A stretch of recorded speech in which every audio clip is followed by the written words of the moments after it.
Hey everyone, welcome back to the next episode of Think Data with Dataman. And this time we have our cheerful and super inspiring data influencer, Jess Ramos, with us on call. So thank you very much, Jess, for taking time and joining with me today. Yeah, I'm super happy to be here. I'm glad we finally synced up our schedules. Definitely. So I think in this episode, we will be discussing various interesting topics in the data space. So for anyone who's listening or watching, stay tuned till the end to get the full essence of it.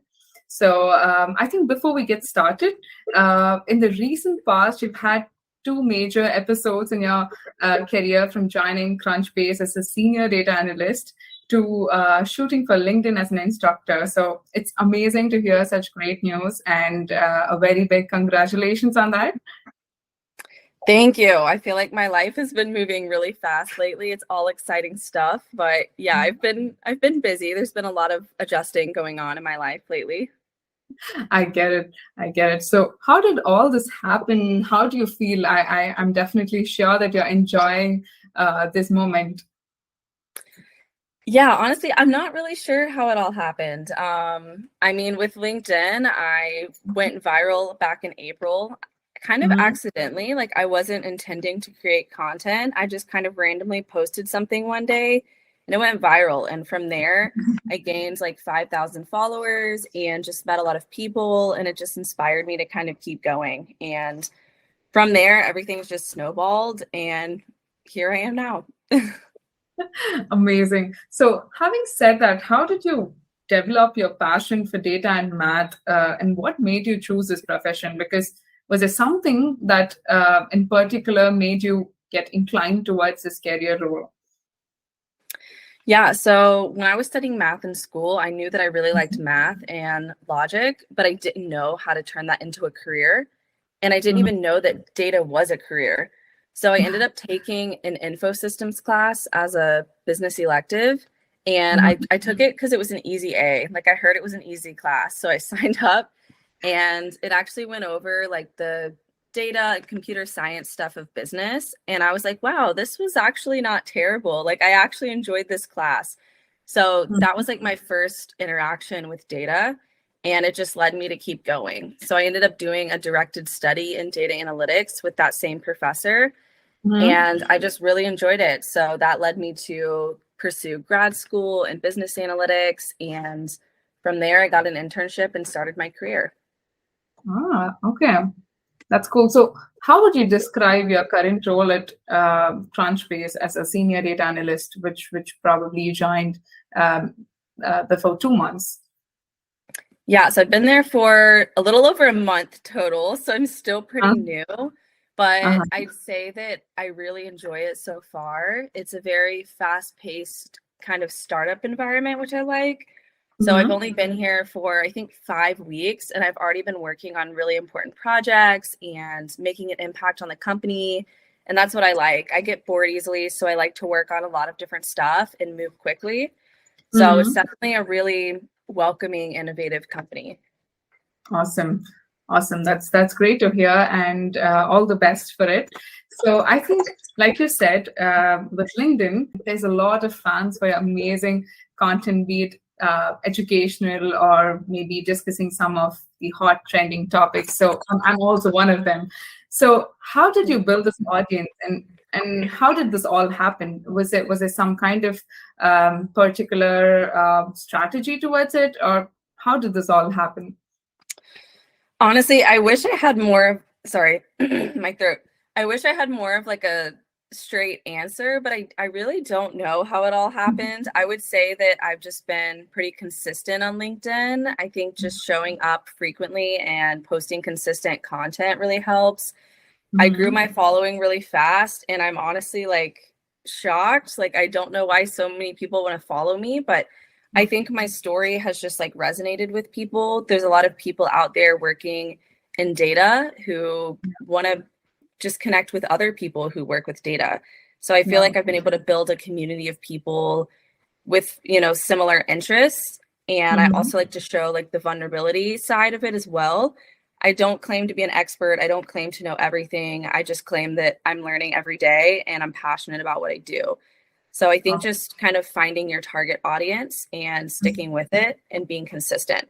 That's the only advice I really have. That's great. I mean, I can see that you've done it organically, and it's amazing. So I've also been following your latest topics, and it's just next level. So in addition to being a data influencer, you've also had great experiences with various starting background, and you have a strong connection with the subject itself. So it's definitely not easy to get to the place where you are right now. So what are the major challenges that you've faced when it probably technical challenges that you face when it comes to handling data or maybe learning the whole thing? How did you feel about it? So I think one of the most difficult parts about the technical side of analytics is coding. So SQL is most important to know. Any type of analytics role is going to use SQL most likely. And then Python, a lot of roles use Python as well. So if you've never coded before, those are going to be the hardest to pick up. And then with SQL, it's good to have a deeper understanding. It's not just learning how to select star from table and type the right words and not get an error. It really takes a deeper understanding of the database, the data model, the tables you're working with, because any decisions you make, like using a left join versus an inner join, keeping the nulls versus recoding the nulls, all those decisions are going to affect your analysis. So being able to understand the business side of what you're doing and the context of what you're doing and do the right things in SQL, I think that's like the most difficult part technically, is taking those coding skills even to the next level. Okay, that's definitely challenging. So having talked about challenges, so when we talk to a lot of people on demos or interviews and pitch about pain points that we solve, one of the main challenges that they face is the communication between different departments, like between the business department and the data teams, which is more likely to deal with the accessibility of data. So from your experience, how do you see that communication between the data teams and other business units? Do you feel that operations, sales, and other business departments also need an easy access to data, just like the data team? What's your say on that? Most important part of an analyst job is being able to turn data into understandable insights. So that means communicating the data not just to the technical product and engineering team. You have to also be able to communicate to salespeople and HR people that aren't as technical. You've got to be able to communicate with them as well. So I think that's part of the fun of the job, making data so accessible and understandable for anyone, and just kind of taking out all the unnecessary details, all the technical jargon, and turning it into business words that anyone can understand. Okay, I get that. So talking about communication, and you're someone who talks, who supports about the work culture, about the different types of work culture, and also promotes what is good and healthy environment. So you definitely would have come across data culture. So do you think that data culture existed in the organizations that you worked with, and how do you see it being built? Gonna have to choose my words carefully here. I think that, yes, I have seen data culture before. I think I've been in environments where companies really like data, but don't necessarily use the full potential of data. It's one thing to just look at the data and be like, oh, this is what's going on in the business, but it's a whole nother thing to say, this is what's going on, what can we change or do, and what's the result, So using data more to like make decisions and run experiments and determine the best path forward. So I've definitely worked places that really love data, but I think Crunchbase is the place that I've worked that is the most data driven. The whole company runs off of data and OKRs, like what are our goals for this quarter? How are we going to measure those? How are we going to reach those? And that's one reason I'm super excited about my new position, because I feel like I'm learning so much and just surrounded in a company full of people that really want to use data to make decisions, not just look at it. Okay, I get that. Awesome. So thank you for that answer. And another challenge that I would like to talk about is something which is often talked about is reliability of data. So how do you think, in your past experiences, how did you ensure reliability of data? Because as a data analyst or as a data scientist, you would have had the kind of potential to ensure the reliability of data. So was there any tool or was there anything that you have used in particular, or was it again challenging for you to ensure reliability of data? So I personally haven't used any tools that help with that. I know there's a lot of really cool tools out there that can help find like anomalies in data and detect things that, aren't going into the database as they should.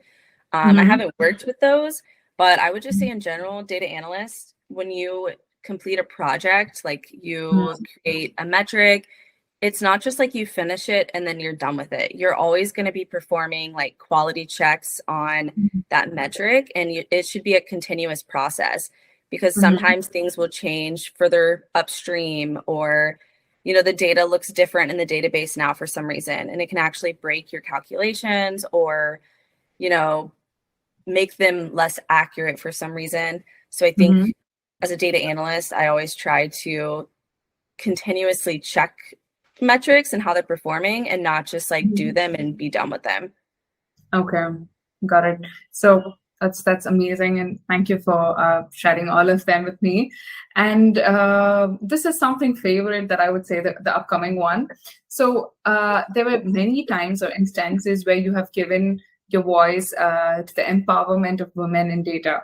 So as an influencer, what are some of the obstacles that you see for women to enter this space? Because as someone, you would have already faced challenges when you started or entered this career. So what do you have to say about it? Yeah, so I majored in math in school, so I'm no stranger to being, one of the few women in an environment. And I think just majoring in math and seeing kind of some of, there was some toxicity in the department around like some of the women. Like some of the women weren't respected as much. They weren't treated like they deserved to be there. And that really stuck with me. It really damaged me a lot in college, because I was like, wow, maybe I'm not as smart. And then I was like, wait a minute, I am as smart. I have a higher GPA than a lot of the guys here. I do deserve to be here. So it really just took a lot of like healing and self-reflection on my part to get where I am today. And I just knew going into data that it was going to be my mission to become an empowering woman in the field. And even before I started creating content on LinkedIn, like I had that in my LinkedIn about section. I had like, someday I hope to be an empowering woman in analytics. And I'm like, what? I feel like I'm like getting there. It's crazy. Like I didn't think that I would have that opportunity so young in my career. I meant like one day, like maybe 30 years from now, So I just think it's a really unique opportunity for me, not just a woman, but a young woman, to hopefully inspire other young women to go in the field. Because I want people to, maybe see me and be like, oh, I can do it too. I think a lot of women don't really see a place for them in technical roles, just because there aren't as many women there. Then I also think society kind of funnels people into different roles, like women get pushed to be teachers and secretaries and nurses, which are great professions, but I don't feel like I really was able to investigate technical professions as a child. It wasn't really like expected as much. So something I always want to be remembered by is I want to be someone who really encouraged people in analytics, but especially women, because women don't always get that support. Yeah, I think that's definitely true. And at the same time, it's heavy because it's kind of the dark side that not many talk about. And it's very good that there are women, young women right now, giving their voices for this. So I think that's an amazing part from your side to do that. And definitely manifestation works. You are getting there. So if there was a piece of advice or suggestions that you would like to offer for women of any age entering this field, what would it be? I would say definitely be unapologetically yourself. Mm-hmm. Don't be scared to wear, your pink boots. My LinkedIn profile picture has a pink blazer, like don't be scared to be yourself. If yourself is being girly and wearing pink like me, then don't shy away from that. Don't dampen yourself to meet society's expectation of what a data analyst or a data scientist should look like. So just be yourself. You can still be professional and a really great data professional, but not have to sacrifice yourself in the process. And my second piece of advice, you only asked for one, but I'm going to give you two. My second piece of advice is to find just really good support. So find a few really good like mentors who are women and just peers who are in the same boat you are, and use them as support, because there are times where you're going to need that support, especially if you create content on LinkedIn. You're going to get haters sometimes, and I promise you 99% of the time they are men. There's going to be times where you really do need someone to lean on, and a female in the space is going to be able to relate to you more than a man in the space. Awesome. I think there's nothing more to agree on that. Point one, normalize on everything that you think of and the support system. So thank you very much, Jess. It was really quick. I just can't believe it. We've almost covered all of the questions. It's great to be here, and I always love talking about data and hopefully inspiring other people. So thanks for having me.